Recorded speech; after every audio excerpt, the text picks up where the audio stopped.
حضور، کچھ لوگ یہ کہتے ہیں کہ اگر رمضان میں سحری کے وقت آنکھ نہ کھلے اور سحری کھانا چھوٹ جائے تو روزہ نہیں ہوتا، تو کیا ان کی یہ بات درست ہے؟ دیکھیں، سحری جو ہے یہ روزے کے لیے شرط نہیں ہے کہ اگر سحری نہیں کھائی تو روزہ نہیں ہوگا۔ سحری روزے کے لیے شرط ہی نہیں ہے۔ اگر رات میں نیت کر لی جائے اور سحری نہیں بھی کھا سکے تو روزہ ہو جائے گا۔ اگر اگلے دن کے روزے کی آپ نے نیت کر لی اور اگر رات کو بھی نیت نہیں کی تو زوال کا وقت شروع ہونے سے پہلے نیت کر لی جائے تب بھی ٹھیک ہے، اس سے پہلے بھی نیت کر لی جائے۔ لیکن اگر سحری کا وقت ختم ہونے کے بعد نیت کی جائے کہ زوال کا وقت شروع ہونے سے پہلے نیت کرنی ہے، کسی نے صبح 9 بجے نیت کی، 10 بجے کی، 11 بجے، اس سے پہلے اس نے اگر نیت کی جن سی ہے تو 3 چیزوں کا اس نے خیال رکھنا ہے، تب اس کا روزہ ہوگا جن سے۔ ایک تو یہ کہ اس کی جو نیت ہے کہ روزہ بند، کہ میں نیت یہ کر رہا ہوں کہ روزہ بند ہونے کے بعد سے جو وہ نیت کر رہا ہے روزے کی، اس نے کوئی ایسا قصداً کام نہ کیا ہو جس سے کہ روزہ نہیں ہوتا۔ مثلا روزے میں آپ نے کن 3 چیزوں سے رکنا ہوتا ہے؟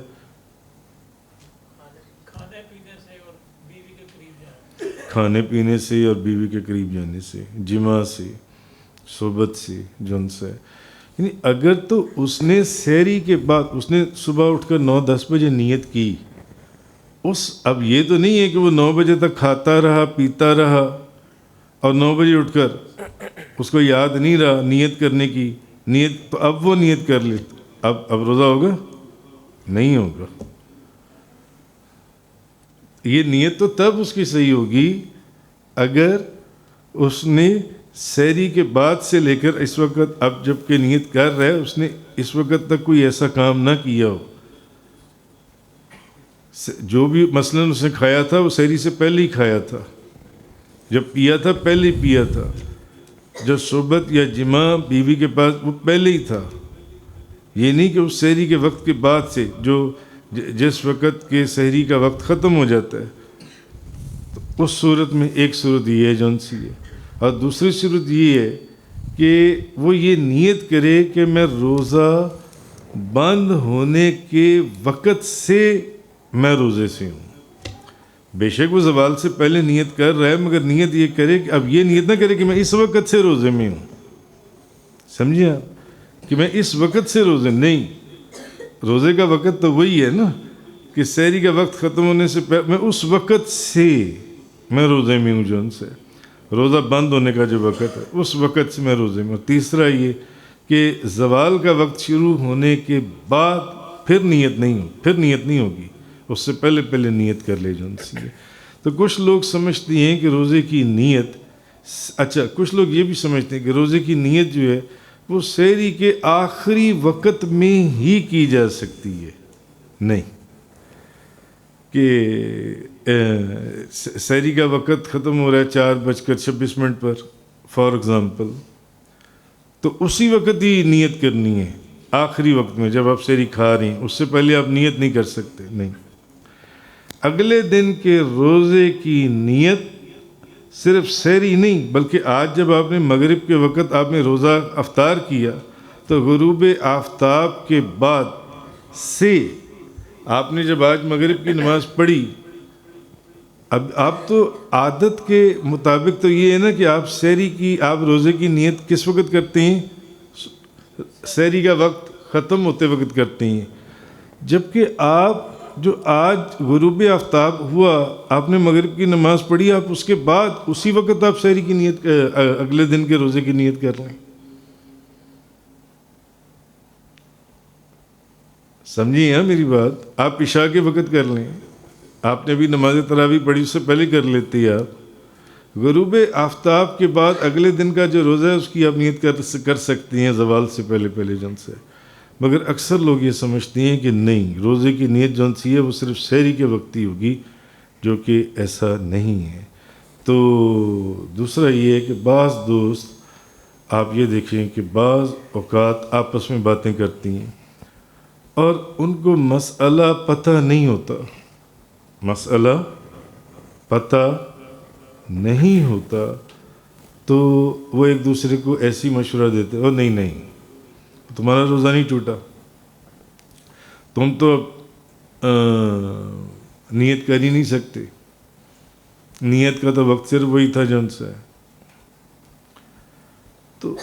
اصل جو چیز ہے نا وہ یہ کہ جب تک کسی کو مسئلہ عین قرآن حدیث کے مطابق یا جو فقہاء نے بیان کیے ہیں اس کو ایکوریٹ نہ پتہ، ہم لوگ چند سوالات رکھتے ہیں اور اس کے جوابات بھی ہم پرنٹڈ صورت میں سامنے رکھتے ہیں کہ کہیں کوئی لفظ جو فقہاء نے جو علماء نے بتایا کہیں ہم اس سے آگے پیچھے کوئی لفظ بے دھیانی میں ہی نہ ہو جائے۔ اس لیے عام گھروں میں باپ کو نہیں پتہ یہ مسئلہ کیا ہے، وہ بیٹے کو کہ نہیں کوئی بات نہیں، سحری کا وقت ختم ہو گیا ہے، اذان ہو رہی ہے۔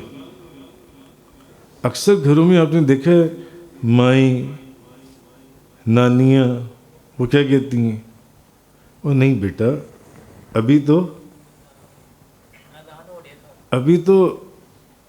اذان ہو رہی ہے، ابھی کھاتے رہو۔ اچھا پھر اگر یہ اذان ہو گئی ابھی تو ادھر اذان ہوئی نہیں ہے، کھاتے رہو۔ سخت گناہ۔ اس لیے ضروری ہے کہ ہم ان چیزوں کو سمجھیں ان سے تو ایسا نہیں ہونا چاہیے۔ حدیث میں ہے اور بڑا سخت معاملہ ہے کہ نبی کریم صلی اللہ علیہ وسلم نے فرمایا بغیر علم کے اگر کوئی بندہ فتویٰ دے، آپ سے کسی نے پوچھا آپ نے اندازے سے بتا دیا، آپ کو خود بھی نہیں پتا، آپ کو شک تھا، آپ کو پتہ ہی نہیں ہے اس کا، اور پھر آپ نے غلط چیز بتا دی یا جو بھی چیز آپ نے بتائی جنسی ہے اس کو بغیر علم کے اگر کوئی بندہ فتویٰ دے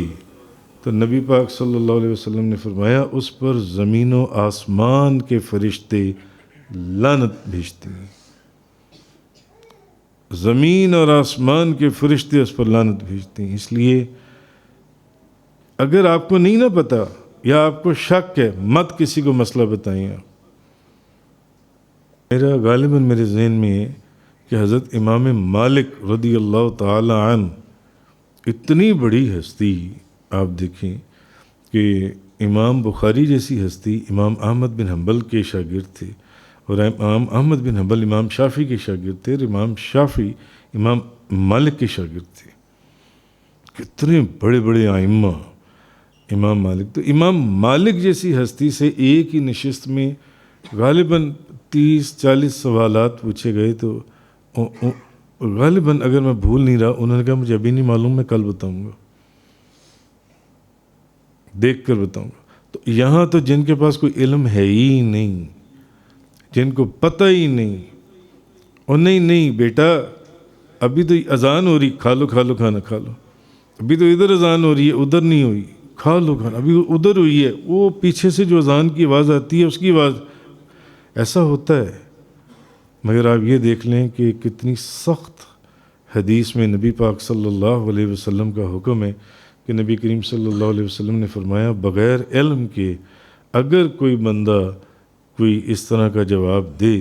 کوئی بندہ فتویٰ دے تو اس پر زمین اور آسمان کے فرشتے لعنت بھیجتے ہیں۔ اس لیے کیونکہ یہ معاملہ بہت نازک ہے، آپ نے کہہ دیا، اس نے کھا لیا، اس کا جو گناہ ہے وہ سب آپ کے سر پر پڑے گا۔ وہ تو جہنم میں جائے گا یا نہیں جائے گا، مگر آپ نے اپنا راستہ کھول دیا جہنم کے لیے۔ اس سے بڑی جہنم اور کیا ہوگی کہ زمین اور آسمان کے فرشتے اس پر لعنت بھیجتے ہیں، نبی پاک صلی اللہ علیہ وسلم نے فرمایا۔ تو ہمیں ان چیزوں کو سمجھنا چاہیے۔